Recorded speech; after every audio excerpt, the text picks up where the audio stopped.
जाया सुत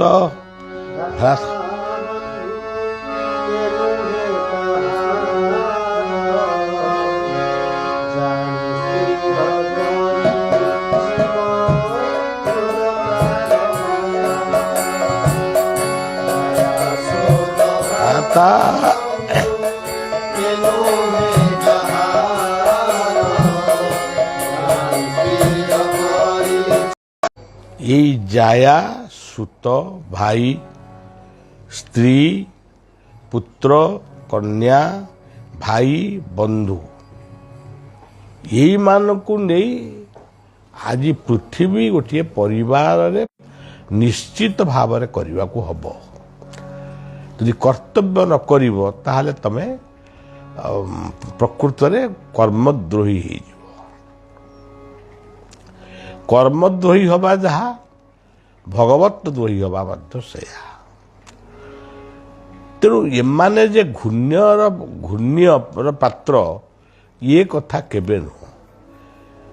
ହଁ କୁହାଯାଇଛି ଦେହର ମିଥ୍ୟା ସକଳ ସମ୍ପନ୍ନମ୍ ଏସବୁ କୁହାଯାଇଛି, କିନ୍ତୁ ସେଇ ମିଥ୍ୟା ଭିତରେ ସତ୍ୟକୁ ସନ୍ଧାନ କରିବାକୁ ପଡ଼ିବ। ଆମେ ଭାଇ ବନ୍ଧୁ କୁଟୁମ୍ବ ଭିତରେ ରହିବୁ ବୋଲି ଯେ ଆମେ ଚୋରି କରିବୁ ବା ମିଛ କହିବୁ, ମଣିଷ ହାଣିବୁ କି ପଶୁ ବଳି ଦେବୁ, ଏସବୁ କଥାକୁ ବାରଣ କରାଯାଇଛି। ଭାଗବତର ସେଇ ଗୋଟିଏ ପଦ ଗୃହ କରିବ ଗୃହୀ ମେଳେ ନ ପଶି ରହିବ ନିରୋଳେ। ତୁମେ ତାରି ଭିତରେ ଥାଇକିରି ମଧ୍ୟ ତୁମର ଲକ୍ଷ୍ୟ ସେଇ ଭଗବତ ଶରଣାର ବିନ୍ଦରେ ରହିବା ଉଚିତ। ରାଜା ଜନକଙ୍କର ମଧ୍ୟ ସବୁ ଥିଲା, ତାଙ୍କର ବି ସ୍ତ୍ରୀ ଥିଲେ, ତାଙ୍କର ବି ପୁତ୍ର କନ୍ୟା ଥିଲେ, ତାଙ୍କର ବି ରାଜ୍ୟ ଥିଲା, ସିଂହାସନ ଥିଲା, କିନ୍ତୁ ଶୁକଦେବ ତାଙ୍କୁ ଗୁରୁ କଲେ। ତାର କାରଣ ହେଉଛି ସେ ଶୁକଦେବଙ୍କର ଗୋଟିଏ ପ୍ରଶ୍ନର ଉତ୍ତର ଦେଲେ, ମୁଁ ସବୁ ଭିତରେ ଥାଇକିରି ମଧ୍ୟ ମୋର ଲକ୍ଷ୍ୟ ସେଇ ଗୋଟିଏ ସ୍ଥାନରେ। ଆମେ କ'ଣ କରୁଛୁ? ସମୟ ନାହିଁ, ସେ ଜଞ୍ଜାଳରେ ପଡ଼ିଛି, ଆମେ ଏମିତି କହି ଭଲ କଥା ଗୁଡ଼ାକୁ ଏଡ଼େଇ ଦେଉଛୁ। ଟିକେ ଭଗବତ ଚିନ୍ତନ କରିବା କି ଭଗବତ ନାମ କୀର୍ତ୍ତନ କରିବା, କିଛି ନହେଲେ ଟିକେ ଆଖି ବୁଜି ଟିକେ ଧ୍ୟାନ କରିବା, ସେ କଥା ମଧ୍ୟ ଆମେ ଭୁଲି ଯାଉଛୁ। ଭୁଲ କାମ କରିବା ପାଇଁ ଆମେ ଦିନ ରାତି ସବୁ କଟେଇ ଦେଉଛୁ, କିନ୍ତୁ ଭଲ କାର୍ଯ୍ୟ ପାଇଁ ଆମେ ସମୟ ଦେଉନାହୁଁ। ସେଇ କଥାକୁ ବୈକୁଣ୍ଠ କହୁଛନ୍ତି, ମୋର ଭାଗ୍ୟରେ ନ ଜୁଟୁ ସେ ବନ୍ଧନ। ସେଇଭଳିଆ ବନ୍ଧନ ମୋ ଭାଗ୍ୟରେ ନ ଜୁଟୁ, ଯେଉଁ ବନ୍ଧନରେ ନିଷ୍ପେଷିତ ହେଇ ମୁଁ ସେଇ ଗୁରୁ କୃପା ଭଗବତ କୃପାକୁ ଭୁଲିଯାଏ। ମଧୁ କହିଲେ ଚାହିଁ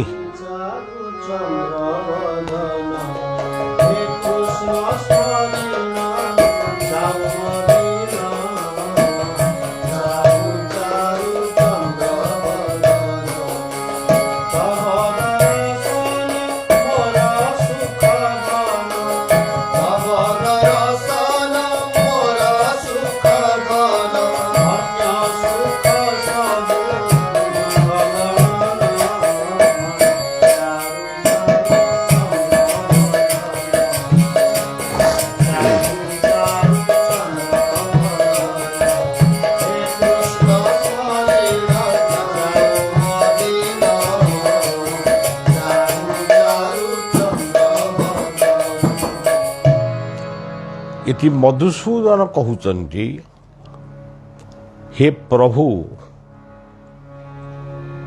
ମୋର ମନ ଭିତରେ ସବୁବେଳେ ଆପଣଙ୍କର ଦର୍ଶନ ମିଳୁଥାଉ। ଏମିତି ଦର୍ଶନ କରୁ କରୁ ମୋର ଦିନ ଗୁଡ଼ିକ ଅତିବାହିତ ହେଇଯାଉ। ତାର ଅର୍ଥ ନୁହେଁ ମୁଁ ଆଉ କାହାକୁ ଦେଖିବିନି, କେବଳ ଆଖି ବୁଜିକିରି ତାଙ୍କୁ ଦର୍ଶନ କରିବି। ସେ ଅର୍ଥ ଯେଉଁମାନେ କରୁଛନ୍ତି ସେ କଥାରେ ସେମାନେ ଜାଣନ୍ତି, କିନ୍ତୁ ବଳିଆର ଗୋଟିଏ ଚିନ୍ତା ବା ଗୋଟିଏ କଥା, ଆମେ ସବୁକୁ ଦେଖିବା, କିନ୍ତୁ ସବୁକୁ ଦେଖିଲେ ବି ସବୁକୁ ଆମେ ସେଇ ଭଗବତ ଦର୍ଶନର ରୂପରେ ଆମେ ଦର୍ଶନ କରିବା। ମୋର ସ୍ତ୍ରୀ ଅଛି, ମୋର ପୁତ୍ର ଅଛି, କନ୍ୟା ଅଛି, ନାତି ନାତୁଣୀ ଅଛନ୍ତି, ସମସ୍ତେ ଅଛନ୍ତି। ତାଙ୍କୁ ମୁଁ ଜମା ଦେଖିବିନି ତା ନୁହେଁ। ସବୁ ଭିତରେ ସେଇ ଭଗବତ ଦର୍ଶନ କରିବାକୁ ପଡ଼ିବ ଏବଂ ସବୁ ଦର୍ଶନ ହିଁ ଭଗବତ ଦର୍ଶନ। ମୋ ପାଇଁ ଯାହା ଭଗବାନ ଦେଇଛନ୍ତି, ମୁଁ ଯାହାକୁ ଦେଖୁଛି, ଯାହାକୁ ଉପଭୋଗ କରୁଛି, ତାକୁ ଭଗବାନ ସେଇ ଜଗତର ସ୍ରଷ୍ଟା ହିଁ ତାକୁ ମୋ ପାଇଁ ଦେଇଛନ୍ତି। ମୁଁ ତାଙ୍କ ପାଇଁ କର୍ତ୍ତବ୍ୟ କରିବା ଯାହା ଭଗବତ ସେବା କରୁଛି ବୋଲି ଚିନ୍ତା କରିବା ଉଚିତ। ଏ କଥାକୁ ସେ କହୁଛନ୍ତି। ଇଏ କଥା ଯେଉଁମାନେ କରନ୍ତି ନାହିଁ ସେଇମାନେ କେବଳ ଦୁଃଖ ହିଁ ଭୋଗ କରନ୍ତି। ମୋର ବାପାଙ୍କୁ ମୁଁ ଦେଖିଲି, ଏଇ ଠାକୁର ହେଉଛନ୍ତି ମୋର ବାପା। ସେ ବାପା ରୂପରେ ଆସିଛନ୍ତି, ସେ ମା ରୂପରେ ଆସିଛନ୍ତି, ସେ ସ୍ତ୍ରୀ ରୂପରେ ଆସିଛନ୍ତି। ଏଇ ଭାବନା ଗୁଡ଼ାକ ସବୁବେଳେ ଯଦିଓ ନ ରହିବ, ତଥାପି ଆମକୁ ମନ ଭିତରେ ଆଣିବାକୁ ପଡ଼ିବ। ବୋଲେ ଗୋଟିଏ ସମୟରେ ବସି ସମସ୍ତଙ୍କ ରୂପକୁ ଚିନ୍ତନ କରି ସବୁକୁ ଯଦି ଆମେ ସେଇ ଭଗବାନଙ୍କର ସ୍ୱରୂପ ବୋଲି ଭାବି ନମସ୍କାରଟିଏ କରିବା, ସେତିକି ଯଥେଷ୍ଟ ହେବ। ତାପରେ ଅଭିନ୍ନ ସୁନ୍ଦର କହିଲେ,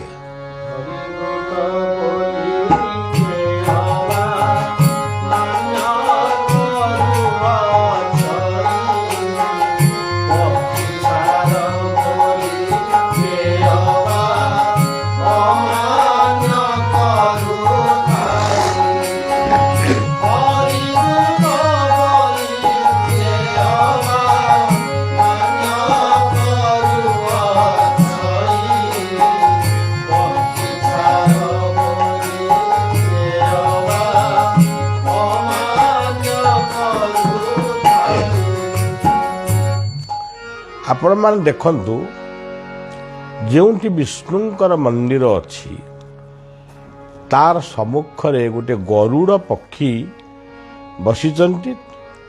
ଆମେ କହୁଛୁ ବା ଅନ୍ୟମାନେ ଆମକୁ କହିଛନ୍ତି ଏ ଗରୁଡ଼ ହେଉଛନ୍ତି ଭଗବାନଙ୍କର ବାହକ, ଭଗବାନଙ୍କର ବାହନ।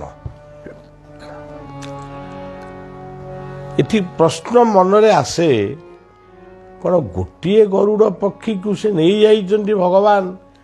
କେଉଁ ହଜାର ବର୍ଷ ତଳୁ ତାକୁ ଅମୃତ ପିଆଇ ଅମର କରି ରଖିଛନ୍ତି, ସେଇ ତାରି ଉପରେ ବସିକରି ସେ 14 ବ୍ରହ୍ମାଣ୍ଡ ବୁଲୁଛନ୍ତି ନା ଆଉ କ'ଣ ଆର କଥା ଅଛି?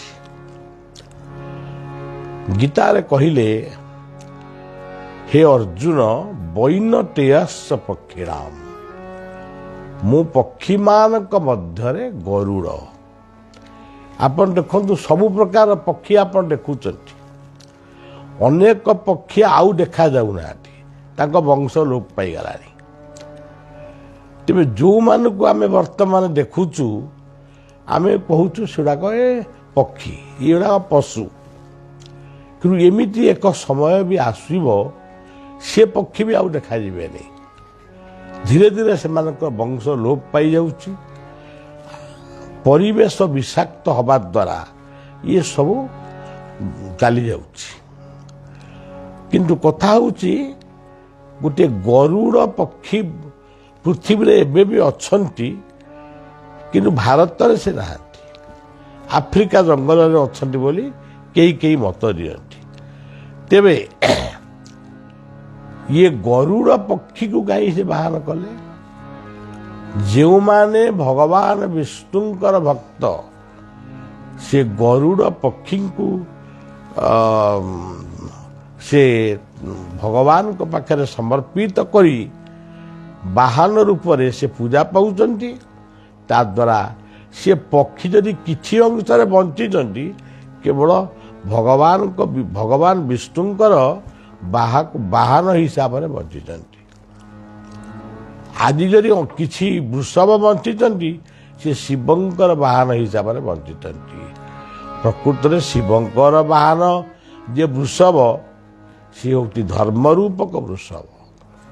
ଏ ପାଖରେ ବୃଷଭ ଚିତ୍ର ରହିବା ଦ୍ୱାରା ବୃଷଭମାନଙ୍କୁ ଆମେ ପୂଜା କରୁଛୁ।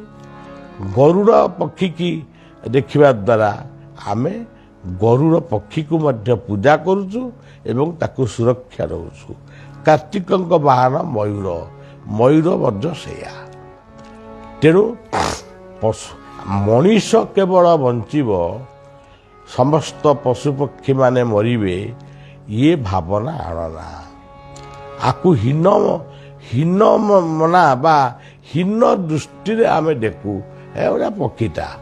କିନ୍ତୁ ପ୍ରକୃତରେ ସେ ପକ୍ଷୀ ଭିତରେ ଯେଉଁ ଗୁଣ ଅଛି, ଆଜି ଉଡ଼ାଜାହାଜ ଚାଲିଛି, ବ୍ୟାମଯାନ, ସେ କାହାକୁ ଲକ୍ଷ୍ୟ କରି ଆକାଶ ମାର୍ଗରେ ଉଡ଼ାଜାହାଜ ଚାଲୁଛି? ପକ୍ଷୀର ଉଡ଼ିବାକୁ ଦେଖି ପାରା କେମିତି ଉଡ଼ୁଛି, ଅନ୍ୟାନ୍ୟ ପକ୍ଷୀମାନେ କେମିତି ଉଡ଼ୁଛନ୍ତି। ଆପଣମାନେ ଜାଣିଛନ୍ତି ପୂର୍ବ କାଳରେ ବା କିଛି ବର୍ଷ ପୂର୍ବେ ପାରାମାନେ ଗୋଟିଏ ଜାଗାରୁ ଚିଠିଟିଏ ନେଇ ଅନ୍ୟ ଜାଗାକୁ ଯାଉଥିଲେ।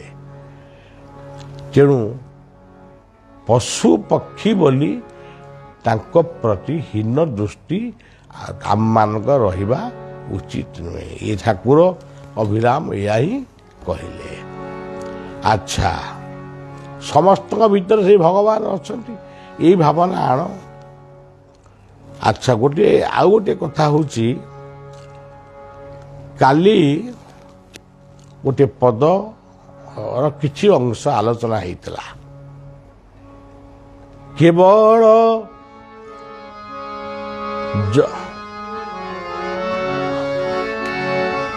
କେବଳ ଯଜ୍ଞେ ପଶୁ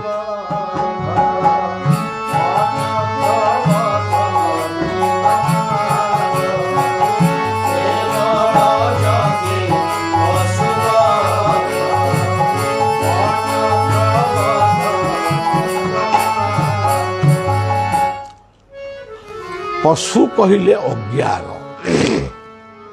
ଗତକାଲି କହିଥିଲେ ପଶୁମାନେ ଅଜ୍ଞାନ, ଯଜ୍ଞ ମାନେ ଆସନ ଧ୍ୟାନ ପ୍ରାଣାୟାମ ନାମ କୀର୍ତ୍ତନ କରି ଇଏ ଅଜ୍ଞାନ ରୂପକ ପଶୁକୁ ବଦ୍ଧ କର। ଆମେ ଏକଥା ନ କରି ମୋର ଅମୁକ କାମନା ପୂର୍ଣ୍ଣ ହେଲେ ମୁଁ ଏତିକିଟା ବୋଦା ବଳି ଦେବି, ଏତିକିଟା କୁକୁଡ଼ା ବଳି ଦେବି, ଇଏ ସବୁ ପ୍ରମାଦ, ଏସବୁ ଭୁଲ। ଜଣେ ରାଜା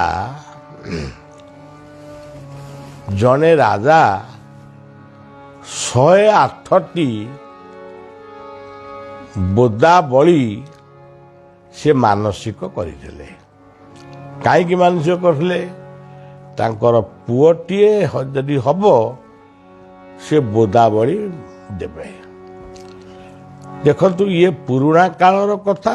ବର୍ତ୍ତମାନ ଏ ଯୁଗ ଆସିକି ଯେଉଁ ଅବସ୍ଥାରେ ପହଞ୍ଚିଲାଣି, ଏବେ ବି ସେଇ ମନୋବୃତ୍ତି ଆମର ରହିଛି।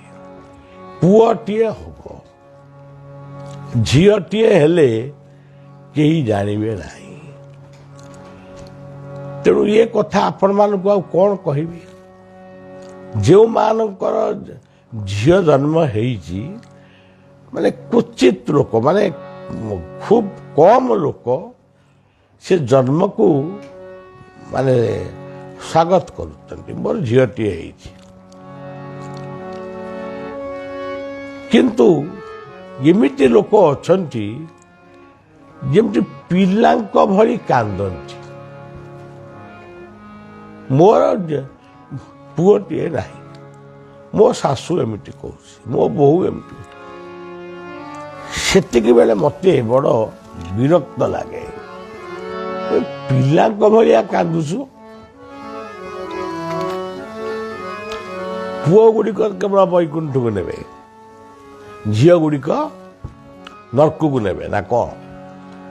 ଆରେ ମା, ତୁ ଗୋଟେ ଝିଅରୁ ପୁଣି କାର ଭଉଣୀ ହେଇଛୁ, କାର ସ୍ତ୍ରୀ ହେଇଛୁ, ଏବେ ତୁ ଗୋଟେ ମା ହେଇଛୁ। ତୁ ମା ହେଇ ଗୋଟେ ଝିଅକୁ କେମିତି ନିନ୍ଦା କରୁଛୁ? ଗୋଟିଏ ମା ଆସିଲା, ତାର ଗୋଟିଏ ନାତୁଣୀ ଅଛି, କେଡ଼େ ସୁନ୍ଦର ପାଠ ପଢ଼ୁଛି, ମନ କିଣୁଛି, ସବୁ କରୁଛି, କିନ୍ତୁ ସେ ଆସିକିରି କହିଲା, ବାବା ମୋର ବୋହୂର କ'ଣ ପିଲାପିଲି ହବ? ଭଲ ନା, ମୁଁ ଗୋଟେ ପୁଅ ମାଗୁଛି। ବୋଲେ ତୁ ଯାହା, ମୋତେ ଏଗୁଡ଼ା ଭଲ ଲାଗେନି। ଆରେ ଝିଅଟି ତ ଅଛି, ଯାହା ହବ ହବ। ସେ କ'ଣ କଲା, ତା ଯେଉଁ କାନିଟା ପକେଇଥିଲା ବେକରେ, ସେ କାନିକି ଏମିତି ଦେଖେଇଲା, ମୁଁ କାନି ପାଟୁଛି, ମୋତେ ପୁଅଟିଏ ଦିଅନ୍ତୁ। ପ୍ରକୃତରେ ବଳିଆ କ'ଣ ପୁଅ ଦେଇପାରିବ? ହଁ, ଗୋଟେ କାହାର ପୁତ୍ରଟିଏ ହବ, ଏଇ ପ୍ରାର୍ଥନା ଟିକେ ମୁଁ କରିବି। ମାନେ ଏତେ ଅନ୍ଧ ମମତା ଆଜି ବି ଆମ ସମାଜରେ ଘେରିଛି, ବଡ଼ ଦୁଃଖ ଲାଗେ। ମୁଁ ଆପଣମାନଙ୍କୁ ଏମିତି ଅନେକ ବାପା ମାଙ୍କର କଥା ମୁଁ ଆପଣମାନଙ୍କୁ କହିପାରିବି। ଜଣଙ୍କର ଦୁଇଟି ଝିଅ,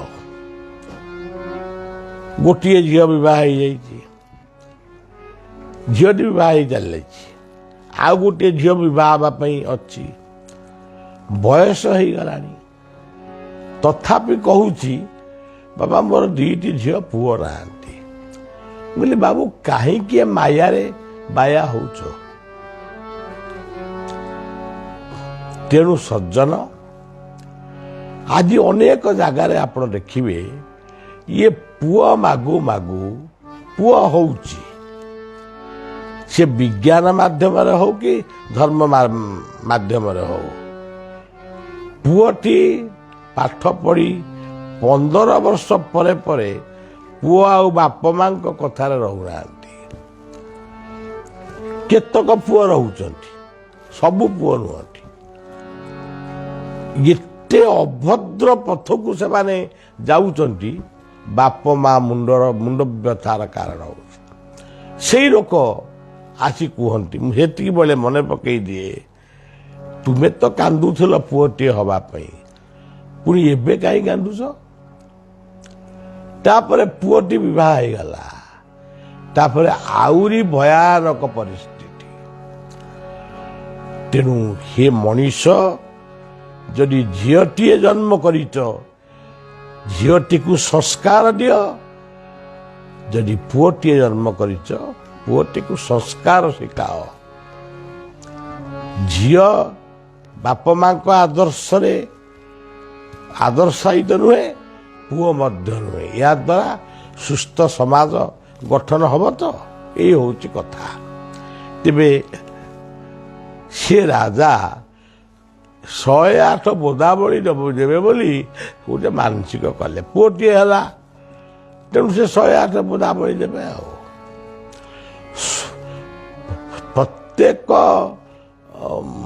ପ୍ରତ୍ୟେକ ବର୍ଷ ଗୋଟିଏ ପ୍ରତ୍ୟେକ ମାସରେ ଗୋଟିଏ ବୋଦାବଳି ଦିଅନ୍ତି। 107ଟି ଯେଉଁଦିନ ପୂର୍ଣ୍ଣ ହେଲା, ତାଙ୍କର ସଇଲା ଆଉ ଗୋଟିଏ ବୋଦାବଳି। ଯେତେବେଳେ 108 ବୋଦାବଳି ପଡ଼ିବାକୁ ଆସିଲା ବୋଦାଟି, ସେ ବୋଦାର ମୁହଁଟା ଟିକେ ହସିଲା ଭଳିଆ ଜଣା ପଡ଼ିଲା। ଇଏ କଥାକୁ ଲକ୍ଷ୍ୟ କରି ରାଜା କହିଲେ, ବୋଦା କ'ଣ ହସୁଛି? ଏ ରାଜା ଦେବୀଙ୍କୁ ପ୍ରାର୍ଥନା କଲେ, ମା, ସେ ବୋଦା କାଲି ପଡ଼ିବ ବଳି, ସେ ବୋଦାଟା କ'ଣ ହସିଲା ଭଳିଆ ଲାଗୁଛି? ସେଠି ସେ ଦିବ୍ୟମୟୀ ମା ତାଙ୍କୁ ଜଣେଇଲେ, ସେ ବୋଦାକୁ ତୁମେ ଆତ୍ମା ରୂପରେ ଚିନ୍ତନ କରି ତୁମେ ତାକୁ ଦେବୀ ରୂପରେ ମାନେ ଚିନ୍ତନ କର ଏବଂ ସେ କାହିଁକି ହସୁଛି ଜାଣିବାକୁ ଇଚ୍ଛା କର। ତୁମ ଭିତରେ ସେଇ ଦିବ୍ୟ ପ୍ରେରଣା ନିଶ୍ଚିତ ଆସିବ। ସେ ସେଇଆ କଲେ। ଏଇ ରାଜା ଜାଣିଲେ ଇଏ ଯୋଉ ବୋଦାଟି ବର୍ତ୍ତମାନ ହଣା ହେବାକୁ ଯିବ କାଲି, ଆସନ୍ତା କାଲି ହଣାଯିବ, ଇଏ ମଧ୍ୟ ଗୋଟେ ଦେଶର ରାଜା ଥିଲେ। ଆଙ୍କର ମଧ୍ୟ ପୁଅ ନଥିଲା। ପୁଅଟିଏ ଦେବା ପାଇଁ 108ଟି ବୋଦାବଳୀ ପଡ଼ିଛନ୍ତି। ସେଥିପାଇଁ ସେ 108 ଥର ଜନ୍ମ ହେଲେଣି, 107ଟି ଗଲେଣି। 107 ଜନ୍ମ ପରେ 108କୁ ବର୍ତ୍ତମାନ ସେ ଅପେକ୍ଷା କରିଛନ୍ତି। ଏଇ ଗୋଟାକ ସରିଗଲେ ତାପରେ ସେ ଦିବ୍ୟ ଜନ୍ମ ପାଇବେ। ଆଉ ରାଜା ବୁଝିପାରିଲେ ବୋଦାର ଅନ୍ତର, ଇଏ ବୋଦା କିଏ? ଇଏ ବୋଦା ମଧ୍ୟ ମୋରି ଭଳି ଜଣେ ରାଜା। ମୁଁ ଯୋଉ ଭୁଲ ଆଜି କରୁଛି ସେମିତିକିଆ ଭୁଲ ଇଏ ବୋଦା ମଧ୍ୟ ରାଜା ଯେତେବେଳେ ଥିଲା ସେମିତି କରିଥିଲା। ତେଣୁ ସଜ୍ଜନ ସେ ବୋଦାକୁ ପ୍ରଣାମ ଜଣେଇଲେ। ସେ ବୋଦା କିନ୍ତୁ କହିଲା, ହେ ରାଜା, ଯଦି ତୁମେ ମୋତେ ଉଦ୍ଧାର କରିବାକୁ ଚାହୁଁଛ ତୁମେ ମୋତେ ବଳି ଦିଅ ଏବଂ ମୁଁ ଉଦ୍ଧାର ହେଇଯିବି। ତାପରେ ତମେ ଏଭଳି ଭୁଲ ଆଉ କରିବ ନାହିଁ ବୋଲି ସଂକଳ୍ପ କର। ତେଣୁ ସଜ୍ଜନ ଯେ ଯାକୁ ମା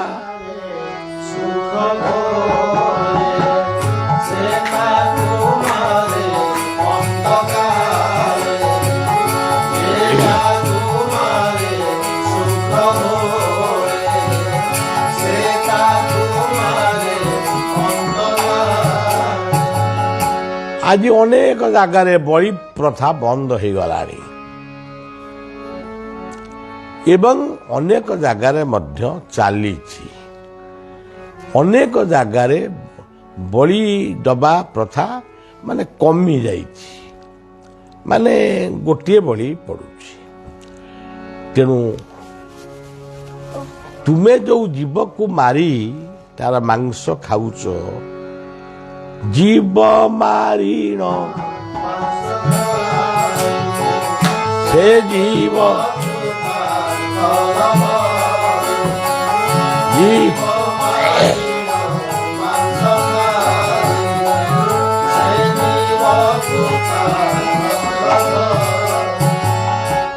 ଜୀବ ଟିକେ ମାଇଲ, ତାର ମାଂସ ଖାଇଲ, ସେ ଜୀବକୁ ତାର୍ଥ ହେଲା। ତେବେ ତମର କ'ଣ ତା ସେ ମାଂସର କ'ଣ ଗୁଣ ଥିବ ତମ ଭିତରକୁ ଆସିଲା, ସେଇଟା ଅଲଗା କଥା। ସେ ଜୀବ କିନ୍ତୁ କୃତାର୍ଥ ହେଉଛି। ବୋଲି କ'ଣ ଗୋଡ଼େଇକିରି ସବୁ ପଶୁପକ୍ଷୀକି ମାରିବ? ତେଣୁ ସଜ୍ଜନ, ଭୁଲ କରିବାର ଗୋଟିଏ ସୀମା ମଧ୍ୟ ଅଛି। ଆଜି ଆମ ସମାଜରେ ଧରନ୍ତୁ ଜଣେ ମଦ ଖାଉଛି ବୋଲି କ'ଣ ବାପା ଆଗରେ ମଦ ପିଇବ? ଜଣେ ସିଗାରେଟ ଟାଣୁଛି ବୋଲି କ'ଣ ବାପା ଆଗରେ କି ମଉସା ଆଗରେ ସିଗାରେଟ ଟାଣିବ? ପ୍ରତ୍ୟେକ ଜିନିଷର ଗୋଟେ ବାଡ଼ ଅଛି, ଗୋଟେ ନିୟମ ଅଛି। ତେଣୁ ଏ ପ୍ରସଙ୍ଗ ପୁଣି ଆସନ୍ତା କାଲିକି ମୁଁ ଏହାର ଅନ୍ୟାର୍ଥ କଥାଟି ଆପଣମାନଙ୍କୁ ଜଣାଇବି।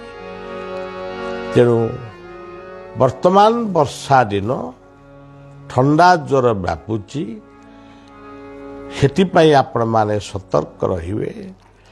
କେହି କେହି ବ୍ୟକ୍ତିଙ୍କୁ ମଧ୍ୟ କରୋନା ଗ୍ରାସ କରି ପୁଣି ସେ ଭଲ ହେଇଗଲେଣି। ତେଣୁ ସେ ଭୟଙ୍କର ରୂପ ଯଦିଓ ନ ନେଉଛି, ତଥାପି ଟୀକା ଇଞ୍ଜେକ୍ସନ ନେବା ପରେ ମଧ୍ୟ ସେ ହେଉଛି। ସେଥିପାଇଁ ଆପଣମାନେ ସତର୍କ ରହିବେ, ସଚେତନ ରହିବେ। ଏବଂ ସବୁଠାରୁ ବଡ଼ କଥା ହେଉଛି ବିଶ୍ୱ ଶାନ୍ତି ରହୁ। ଦେଖନ୍ତୁ, ରୁଷିଆ ୟୁକ୍ରେନ୍ ଯୁଦ୍ଧ ଏପର୍ଯ୍ୟନ୍ତ ସରୁନାହିଁ, ତାଦ୍ୱାରା ଦରଦାମ ବୃଦ୍ଧି ପାଉଛି। ତେଣୁ ଆମେ ସେଇ ଉଗ୍ରବୀର ମହାବିଷ୍ଣୁ ଜ୍ୱଳନ୍ତମ୍ ସର୍ବତୋ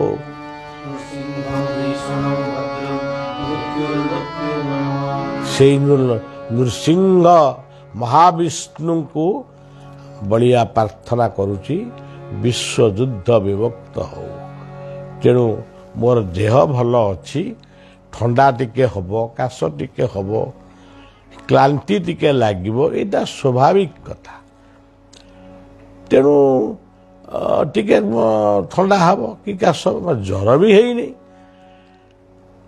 ସେଥିପାଇଁ ଯଦି ମୋର ପ୍ରିୟ ଭକ୍ତମାନଙ୍କୁ ବା ମୋ ଭକ୍ତ କେହି ନୁହନ୍ତି, ଭକ୍ତ ହେଉଛନ୍ତି ଭଗବାନଙ୍କର, ମୋର ପ୍ରିୟ ଲୋକମାନଙ୍କୁ ମୋତେ ଯିଏ ଭଲ ପାଉଛନ୍ତି ସେମାନେ ସବୁଦିନେ କଥା ବିପଦ ଶୁଣିବାକୁ ଅପେକ୍ଷା କରିଛନ୍ତି।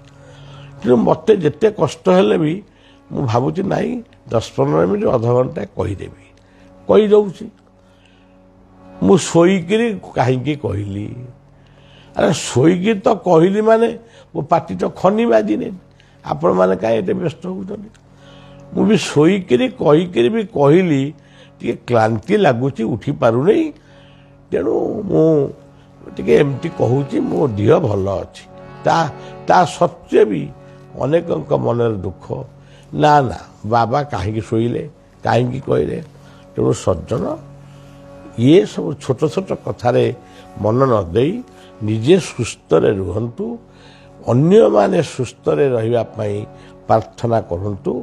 ଆପଣମାନଙ୍କର ପ୍ରାର୍ଥନା ପାଇଁ ବଳିଆ ଅସୁସ୍ଥ ଯେତେବେଳେ ହେଇଯାଇଥିଲା, କେବଳ ଆପଣମାନଙ୍କ ପ୍ରାର୍ଥନା ପାଇଁ ବଳିଆ ସୁସ୍ଥ ହେଇଛି। ସେଥିପାଇଁ ଆପଣମାନଙ୍କ ପାଖରେ ମୁଁ ଚିର ଋଣୀ। ଏତିକି କହି ମୋ କଥାକୁ ଶେଷ କରୁଛି।